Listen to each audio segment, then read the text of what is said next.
शोभा नाम की महिला रहती थी। उसके पति की मृत्यु 3 साल पहले ही हो गई थी। उसकी एक बेटी भी थी। शोभा अपने घर खुद पैसे कमाकर चलाया करती थी। शोभा कढ़ाई बुनाई बहुत अच्छे से जानती थी। गांव में किसी को भी शोभा का जैसा कढ़ाई बुनाई करने नहीं आता था। इसीलिए जब भी किसी को काम होता वो शोभा के पास आ जाया करते थे।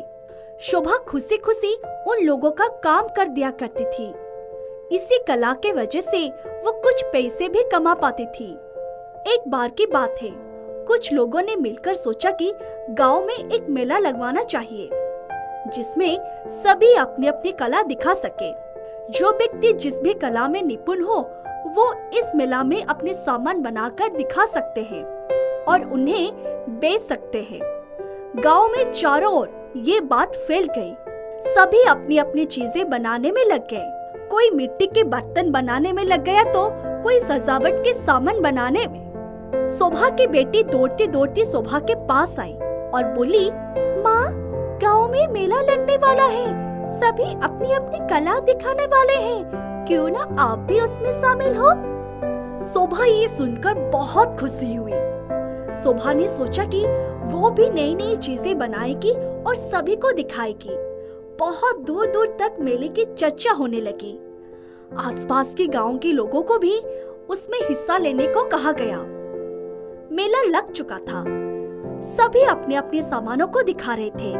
शोभा भी वहीं एक और अपने सामान को लेकर बैठ गई। सभी शोभा के सामान को बहुत पसंद करते रहे थे।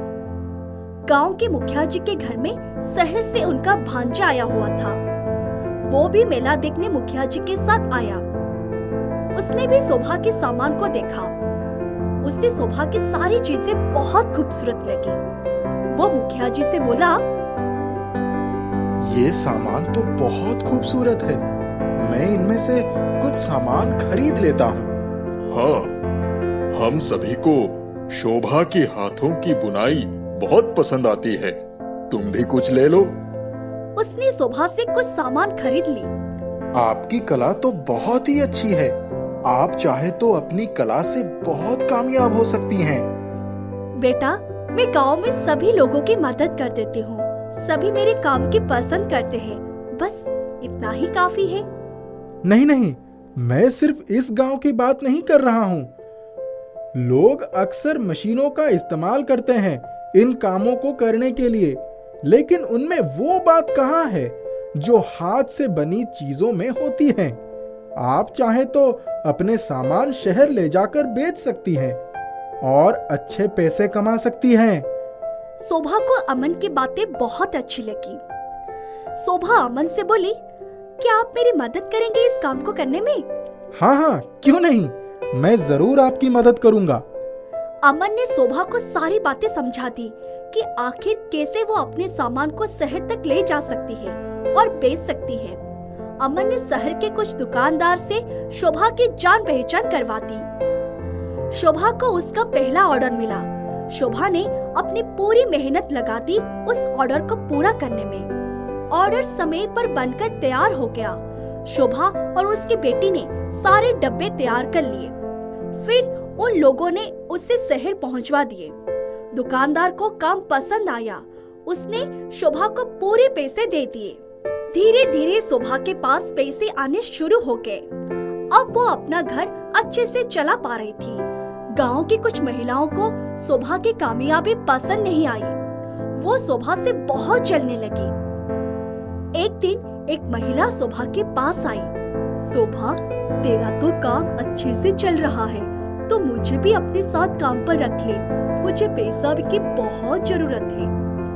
इससे मुझे काम भी मिल जाएगा और तुझे मदद। शोभा मान गई। अब मीना शोभा के साथ मिलकर काम करने लगी। कुछ महीनों तक सब सही चला, लेकिन फिर दुकानदारों ने शिकायत करना शुरू कर दिया। सभी ने कहा कि उन्हें माल अच्छा नहीं मिल रहा है, मिलावटी चीजें मिल रही है। शोभा समझ नहीं पाई कि ऐसा कैसा हो रहा है। अभी तक तो सब सही था, फिर अचानक क्या खराबी आ गई। कुछ दिनों के बाद दुकानदारों ने ऑर्डर देना बंद कर दिया। शोभा बहुत उदास हो गई। तब शोभा की बेटी उसके पास आई और बोली, माँ, आपको ऐसा नहीं लगता कि ये अपने ही लोगों का काम है? आज से पहले जब सिर्फ मैं और आप काम करते थे तो सब ठीक था, लेकिन जब से अपने मीना चाची को काम पर रखा है तभी से ऐसी घटना सुनने को मिल रही है। हाँ, मैंने तो इस बारे में सोचा ही नहीं। हो सकता है कहीं ये मीना का ही काम हो, उस पे नजर रखनी होगी। शोभा मीना के पास आई और बोली, मीना, हमें एक ऑर्डर मिला है, 2 दिन में उसे तैयार करना है। हाँ हाँ, हो जाएगा, हम मिलकर करेंगे तो हो जाएगा। मैं आखिर में सारे डब्बे गिनकर सामान भिजवा दूंगी। शोभा ने मीना से झूठ बोला कि उन्हें ऑर्डर मिला है। वो बस देखना चाहती थी कि ये काम सच में मीना का है या किसी और का। ऑर्डर तैयार हो चुका था। शोभा ने सारे डब्बे अच्छे से पैक कर दिया। मैं एक बार सब अच्छे से जांच करके सामान भिजवा देती हूँ। हाँ ठीक है, अभी मुझे कुछ काम है, तुम इन्हें भिजवा दो, मैं 2 घंटे में वापस घर लौटूंगी। शोभा घर के पीछे चली गई और खिड़की से छुप छुप कर मीना को देखने लगी। शोभा ने देखा कि मीना ने एक डब्बा उठाया और उसे लेकर पास के ही एक जंगल में चली गई। शोभा ने भी मीना के पीछा करते करते वहाँ पहुँची। उसने देखा कि वहाँ सिर्फ मीना ही नहीं बल्कि उसके साथ गांव की कुछ और महिलाएं भी थी। शोभा ने ये देखकर हैरान रह गई। जल्दी जल्दी सारे सामान निकाल लो और मिलावटी सामान डाल दो, कुछ ही समय है हमारे पास, अभी शोभा बाजार गई हुई है। शोभा तुरंत उन लोगों के सामने आ गई। सभी शोभा को देखकर बहुत डर गई। सभी मीना को अकेले छोड़कर वहाँ से भाग गई। मीना, मुझे ये नहीं लगा था कि तुम मेरे साथ ऐसे करोगे। मैंने तुम्हें काम दिया और तुमने मेरे साथ ऐसा किया। नहीं नहीं शोभा, इसमें सिर्फ मेरी गलती नहीं, बाकी सब भी तुम्हारे कामयाब से बहुत जलने लगी थी, इसीलिए सभी ने ये योजना बनाई। मैं तुम्हें काम से निकालती हूँ, अब कोई जरूरत नहीं तुम्हें वापस से काम पर आने की। शोभा ये सब देखकर बहुत दुखी हुई। घर आकर शोभा ने सारी सच्चाई अपनी बेटी को बताई। शोभा ने किसी भी तरह सभी दुकानदारों को वापस से सामान लेने के लिए मना लिया। शोभा खुद सब जांच करके ऑर्डर भिजवाने लगी। कुछ ही समय में सब कुछ ठीक हो गया। उस दिन के बाद से शोभा ने किसी को भी काम पर नहीं रखा। अब सिर्फ शोभा और उसकी बेटी ने ही सारे काम को संभाल लिया।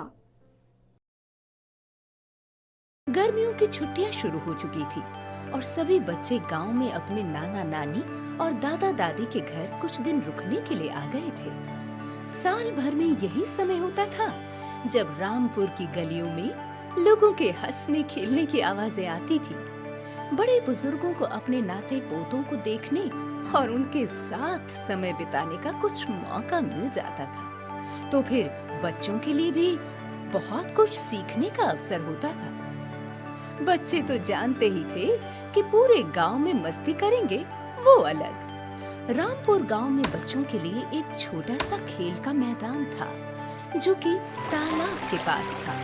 सभी बच्चे शाम को उसी मैदान में खेलने के लिए जाया करते थे। मैदान के पास एक घर था जिसमें लखन नाम का एक व्यक्ति रहता था। सभी बच्चे उसे मामा मामा कहकर पुकारते थे। लखन के घर में सिर्फ वो और उसकी पत्नी रहते थे। लखन पास के तालाब में मछलियां पकड़ने का काम करता था और यही उसकी आजीविका का एकमात्र साधन था। लखन एक नंबर का लालची इंसान था। उसे बच्चे बिल्कुल पसंद न आए। बच्चे उससे अक्सर पूछते, मामा मामा क्या हम भी देख सकते हैं कि आप कैसे मछली पकड़ते हो? तो लखन कहता, अरे नहीं, मुझे परेशान मत करो, भागो भागो यहाँ से, जल्दी करो। खेल का मैदान छोटा होने के कारण सभी बच्चों को थोड़ी सी जगह में ही खेलना पड़ता। ऐसे में बच्चों की गेंद अक्सर लखन के घर के आंगन में चली जाती थी। बच्चे उससे कहते, मामा इस बार दे दीजिए, अगली बार गेंद आपके घर में नहीं आएगी। तो लखन कहता, इस बार तो आ गई ना, चलो चलो भागो यहाँ से, अब तुम्हें ये गेंद नहीं मिलेगी। लखन कभी भी बच्चों का सामान वापस नहीं करता था। कई बार गांव के लोगों ने समझाया भी, लेकिन उसने कभी न समझा। एक बार एक बूढ़े आदमी ने उससे कहा, क्यों लखन, तुम बच्चों की गेंद क्यों नहीं दे देते उन्हें? अब छुट्टियों में तो आते ही हैं ये बच्चे, और आते हैं तो तुम्हारा कोई नुकसान थोड़े ही करते हैं। लखन कहने लगा, ठीक है, अब की बार से वापस कर दूंगा, लेकिन सबको झेलना तो मुझे ही पड़ता है ना। कहने की बात अलग और करने की अलग। लखन तो अभी भी कोई गेंद वापस नहीं करने वाला था, बस वो बूढ़े आदमी का अपमान नहीं करना चाहता था, तो उसने हाँ में हाँ भर दी। अगले दिन जब बच्चों की गेंद लखन के आंगन में चली गई, तो उन्होंने आवाज लगाई। बच्चे कहने लगे, मामा, हमारी गेंद दे दीजिए, आपके आंगन में आ गई है मामा, प्लीज। लखन ने जैसे ही बच्चों की आवाज सुनी, वो घर के अंदर छिप गया और ऐसा दिखाने लगा जैसे घर में कोई है ही नहीं। बच्चों ने बहुत आवाजें लगाईं, लेकिन अंदर से कोई जवाब न आया। पर बच्चे भी मामा की सभी चालाकियों से वाकिफ थे। उन्होंने योजना बनाई कि आज तो मामा को घर से बाहर निकाल कर ही रहेंगे। बच्चे एक चमकदार पॉलिथीन ले आए और एक बड़े से पत्थर पर उसे लपेट दिया। बच्चों ने उस पत्थर को तालाब में फेंक दिया, जहां लखन ने मछली पकड़ने का जाल लगाया था, और फिर लखन के घर के पास आकर चिल्लाने लगे। बच्चे कहने लगे, अगर गेंद नहीं देनी तो मत दो, लेकिन हमारी बात तो सुन लो। तालाब में आपने जो जाल लगाया है, उसमें कोई चमकदार और बड़ी मछली फंसी है। लखन समझ गया कि बच्चे उसे बेवकूफ बनाने की कोशिश कर रहे हैं, इसलिए उसने कुछ जवाब न दिया। बच्चे फिर बोले, अरे नहीं नहीं, ये तो कुछ ज्यादा ही चमक रहा है।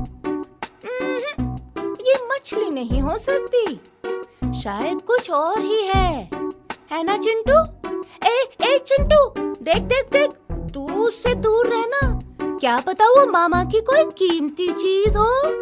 घर के अंदर छिपे लखन के दिमाग में 3 शब्द घूमने लगे, बड़ी, चमकदार और कीमती। लखन ने सोचा कि क्या पता बच्चे सही बोल रहे हों और जाल में सचमुच ही कुछ ऐसा हो। राजा महाराजाओं के डूब चुके खजानों के किस्से तो उसने भी सुन रखे थे। मन ही मन सोचने लगा,